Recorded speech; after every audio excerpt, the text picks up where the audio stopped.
2 minggu telah berlalu. Berita tentang Vivian yang tengah berbadan dua dengan cepat menyebar di internet. Semua netizen mulai menyerang Dev karena mereka menganggap dia adalah orang jahat dan terburuk yang pernah ada. Dev tidak pernah berkomentar apa-apa terkait namanya yang dicemooh oleh para penggemarnya. Perusahaannya baru saja bangkit dari kerugian besar dari skandal yang lalu, dan sekarang skandal baru mendorong perusahaannya menjadi target lagi. Kabar tentang tes DNA juga telah menyebar kemana-mana. Dalam wawancaranya, Vivian menyelipkan kata-kata yang mengatakan bahwa dia akan menjalani tes DNA untuk bayinya sesuai dengan permintaan ibu Dev. Sekali lagi, jagat dunia maya dibombardir oleh berita tersebut. Semua penggemar mulai meneriakkan nama Rosalind, nama ibu Dev. Informasi tentang dirinya yang seorang profesor hebat dari Bandung telah tersebar. Orang-orang menuduhnya akan melakukan trik kotor untuk menutupi laporan DNA nanti. Ibu Rosa tentu sangat marah mendengar berita itu. Nama baiknya telah tercemar. Dia menghubungi putranya yang tengah meeting dengan dewan direksi.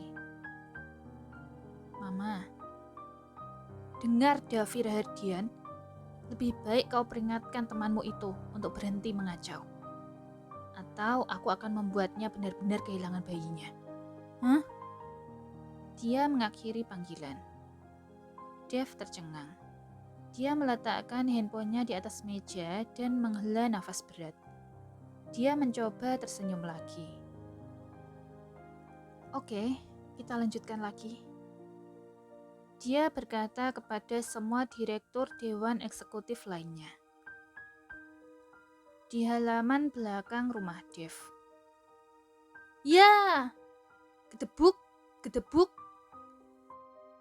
2 buah pohon pisang telah tumbang dipotong oleh Nadine menggunakan katananya. Dia lalu memotong tandan pisang dan membawanya ke tengah hutan. Dia memanjat sebuah pohon besar yang tua dan duduk di salah satu cabang dengan tandan pisang. Tidak lama sekelompok monyet mulai berkumpul di sekelilingnya. Dia mengelurkan pisang ke salah satu monyet. Perlahan mereka mendekat dan berebut pisang. Tenanglah, aku tidak akan memakannya. Aku hanya mengambilnya untuk kalian. Ayo, nikmatilah makananmu, katanya kepada monyet-monyet itu. Dia mulai melempar pisang satu persatu ke arah mereka. Kalian tahu, aku sangat iri dengan kalian. Begitu bebas dan tidak memiliki masalah. Kenapa aku harus terlahir sebagai manusia? Dia bersandar di dahan memandang jauh ke depan dengan pandangan kosong. Beberapa saat kemudian dia melihat punggung telapak tangannya. Apakah dia akan berduka ketika aku mati suatu hari nanti? Dia bergumam. Naura sedang duduk menunggu nomor antreannya di depan ruangan di dalam bank. Dia sengaja mengambil cuti hari ini dan pergi ke bank untuk mengajukan pinjaman. Berikutnya, salah satu pegawai bank memanggilnya untuk masuk ke dalam ruangan. Ketika dia masuk ke dalam ruangan, dia tertegun sejenak. Menurunkan pandangan matanya, dia duduk di kursi menghadap pria itu. Pria itu tampak sibuk melihat dokumen sebelum dia meletakkan file itu ke samping dan melihat nampan di sisi kanan mengambil formulir lain yang merupakan detailnya di dalamnya. Jadi, Nona, dia mengalihkan pandangannya ke wanita yang duduk di depannya. Naura? Dia sedikit terkejut. Ya, jawabnya singkat. Apa yang kamu lakukan di sini? Kainan bertanya karena penasaran. Tuan, di dalam formulir itu sudah jelas kan? Menyatakan bahwa aku ingin mengajukan pinjaman rumah. Dia menjawab dengan santai. Apa kamu tidak kembali ke Indonesia? Tidak, saya bekerja di sini. Makanya saya ingin mengajukan pinjaman ini. Mengapa kamu harus repot-repot melakukan pinjaman di bank? Jika kamu saja memiliki kekayaan yang tidak terbatas. Hah? Anda salah, Tuan.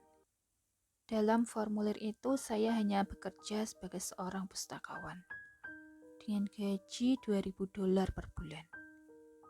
Apakah rekening saya bermasalah untuk mengajukan pinjaman ini? Kainan terdiam. Dia berdehem sedikit melihat formulirnya. Fokus, Kai. Dia bukan istrimu lagi sekarang. Dia berkata di dalam hatinya. Baiklah, Nona. Kami akan segera memproses pinjaman Anda. Dan kami akan segera menghubungi Anda lebih lanjut dalam beberapa hari. Katanya berusaha profesional. Kalau begitu, terima kasih, Tuan.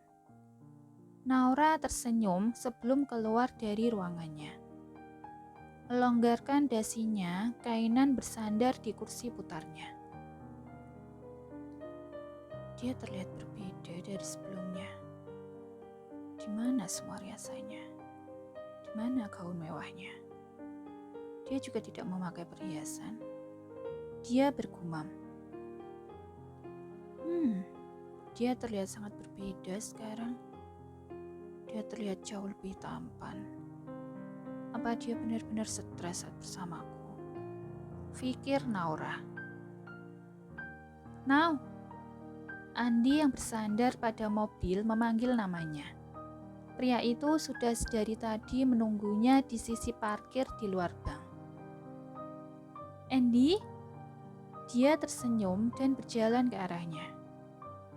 Kamu bisa tahu aku ada di sini? Tanyanya setelah berdiri di depannya. Apa yang tidak aku tahu darimu? Bagaimana kalau kita makan malam bersama? Kamu pasti belum makan, kan? Tapi aku ingin memasak sendiri hari ini.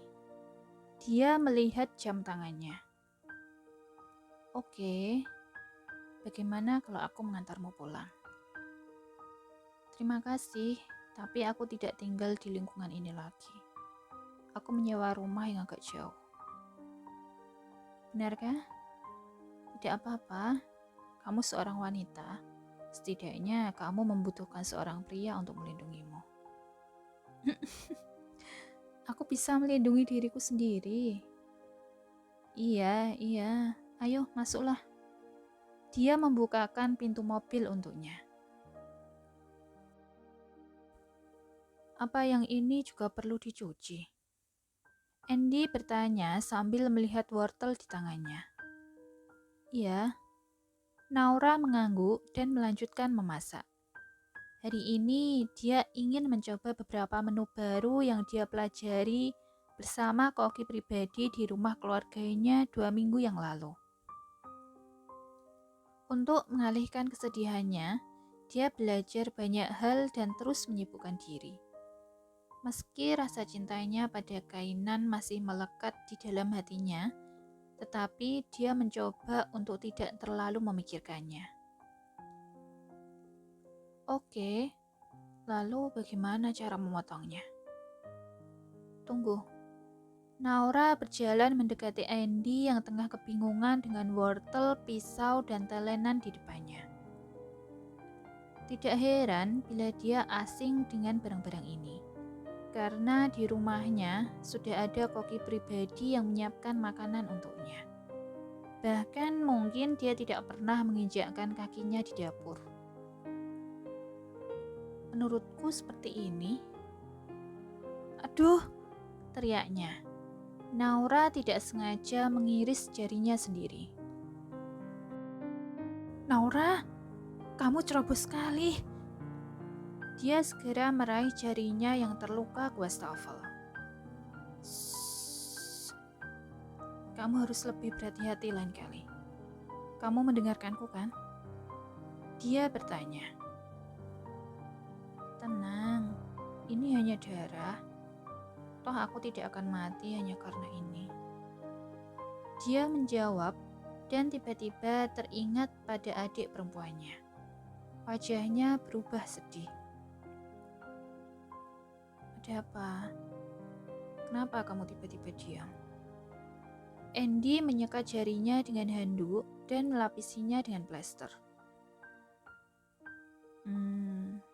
Kau tahu, ada orang yang bisa mati hanya karena hal sepele seperti ini. Aku tahu, itu sebabnya kamu harus lebih berhati-hati. Bagaimanapun kamu adalah seorang wanita. Dia mengusap kepalanya dengan lembut dan berjalan lagi ke dapur, melanjutkan memotong wortel. Adikku, dia akan mati hanya karena luka kecil seperti ini. Dia mulai terisak melihat luka di jarinya. Andy menghentikan gerakannya. Dia mengerutkan alis dan membalikkan tubuhnya ke arahnya. Apakah adikmu punya masalah dengan darahnya? Dia mengidap suatu penyakit. Naura menggelengkan kepala. Tidak. Dia menyeka air mata di sudut matanya. Itu lebih seperti kutukan. Lanjutnya. Hah? Andy terkejut. Maaf, tapi aku tidak bisa memberitahumu tentang penyakitnya. Kau tahu, Nau? Sebenarnya ada jurnal kuno tentang satu bunga yang bisa menyembuhkan segala jenis penyakit. Atau apapun yang berhubungan dengan masalah darah. Aku dulu melihat prosesnya juga, dan hasilnya menakjubkan. Benarkah? Naura berdiri dan melanjutkan memasak. Iya, aku dulu punya sekelompok ilmuwan yang mengawalku untuk menemukan bunga itu. Lalu? Tapi bunga itu hanya tumbuh di gunung tertentu.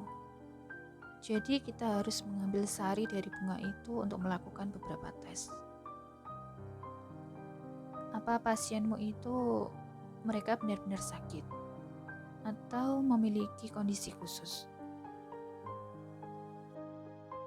Hanya pada kasus khusus yang membutuhkan persyaratan untuk mencampur ekstrak bunga dengan benda lain.